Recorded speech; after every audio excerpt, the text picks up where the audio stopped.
Lorsque l'on observe une entreprise de près, on remarque deux types de personnages, l'employeur et les salariés. L'employeur dirige, les salariés produisent en échange d'un salaire, plus ou moins élevé. L'employeur porte la responsabilité de l'entreprise et généralement une cravate.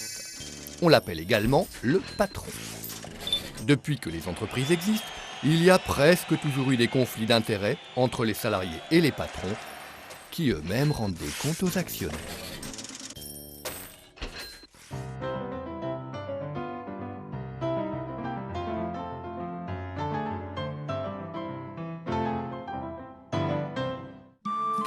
Jusqu'à la Révolution française, alors que les ouvriers étaient encore peu nombreux, le monde du travail était régi par des règles corporatives.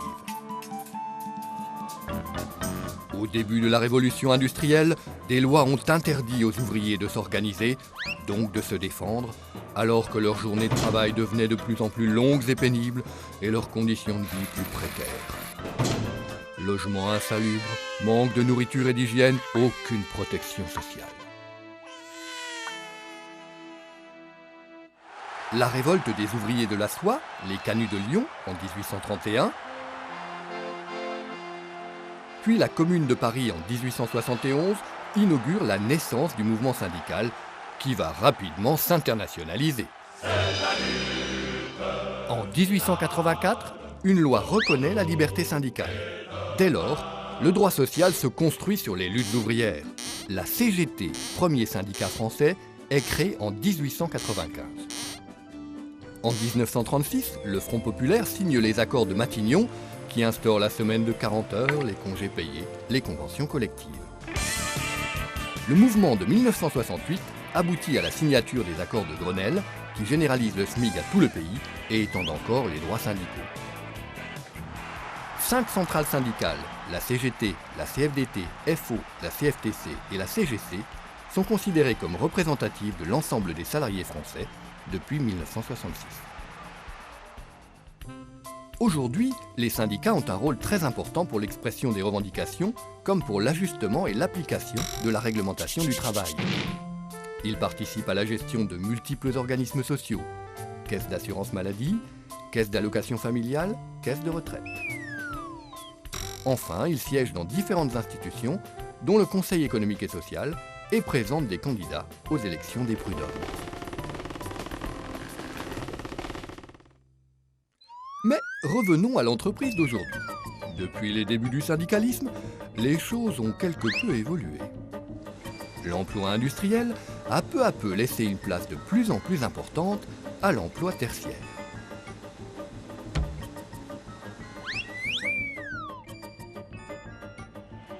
Les conflits d'intérêts dans l'entreprise, eux, n'ont pas beaucoup changé. Le patron, pressé par les actionnaires, le marché, un train de vie exigeant, veut sans cesse améliorer la productivité et la rentabilité de son entreprise. Les salariés, également soucieux de productivité, synonyme de pérennité de leurs emplois, souhaitent de meilleures conditions de travail, de meilleures perspectives de carrière ou du meilleur café à la cafette. Parfois, ces divergences peuvent aboutir à des conflits et même à la grève. Pour les salariés qui ont l'avantage du nombre, il est souvent difficile d'organiser leur action, ce qui peut parfois conduire à des dérapages. Heureusement, les salariés peuvent compter sur l'aide d'un collègue providentiel, le délégué syndical. En cas de conflit, le délégué syndical organise les revendications et les actions. Il est le garant de la légalité du mouvement en évitant les dérapages. C'est lui qui va négocier au nom des salariés les revendications avec le patron.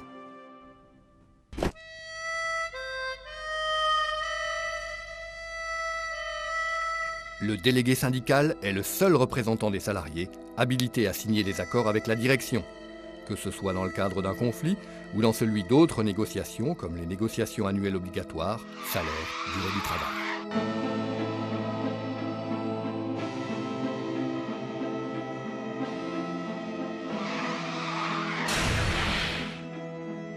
Pour obtenir gain de cause, il met aussi tout le poids de son organisation dans la négociation.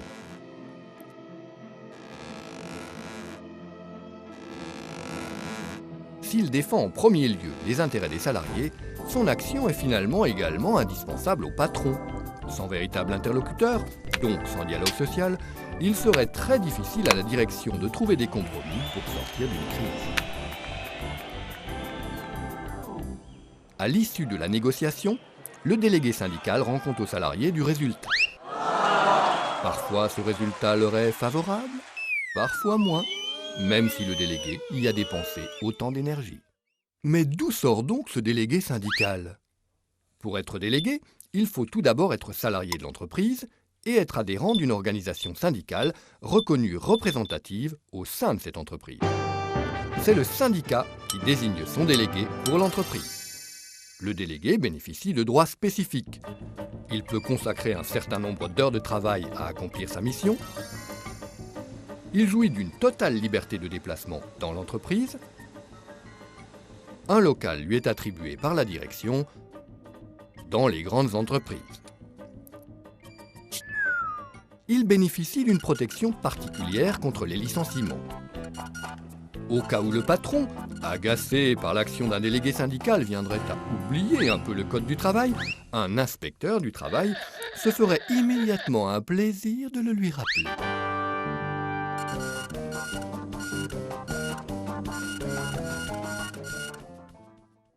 Si le délégué syndical est considéré comme représentatif par le biais de son syndicat, c'est surtout sa motivation et sa compétence qui lui donnent sa légitimité. Il est formé par son organisation à la législation du travail, aux techniques de négociation, d'action. Au-delà de son entreprise, le délégué sera apte à participer à la négociation d'accords pour l'ensemble de sa profession. Un délégué syndical est toujours au service des salariés. En dehors de son action dans les conflits et les négociations avec la direction, il informe les salariés sur l'évolution de leur entreprise, de leur métier, de la législation du travail en général. Il fait également passer aux salariés des messages de son syndicat.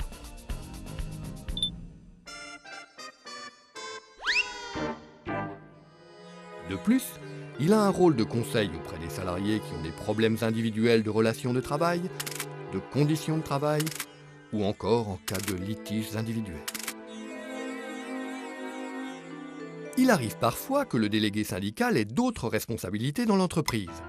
Délégué du personnel, membre du comité d'hygiène, de sécurité et de conditions de travail, membre du comité d'entreprise. Le cumul peut entretenir une certaine confusion entre ces fonctions, complémentaires mais pourtant très différentes. Vous voulez en savoir plus? Demandez donc à votre délégué syndical. Qu'il cumule ou non les mandats, la réalité de son travail n'est pas toujours reconnue. Certains s'imaginent qu'il profite de ses heures de délégation pour faire bien autre chose que de défendre les salariés. En fait, un délégué syndical travaille beaucoup. Il prépare et organise des réunions, rédige le compte-rendu des négociations, imprime des tracts, les distribue, affiche des infos, étudie le code du travail, écoute les salariés en difficulté. D'autres pensent que son action ne sert à rien.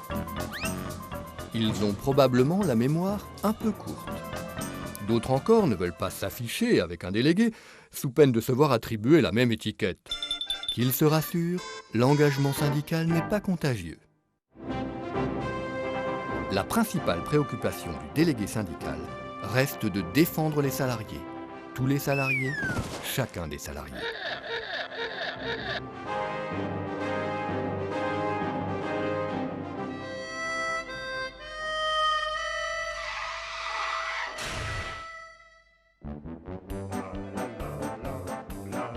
Et très souvent, c'est toute l'entreprise qui en profite.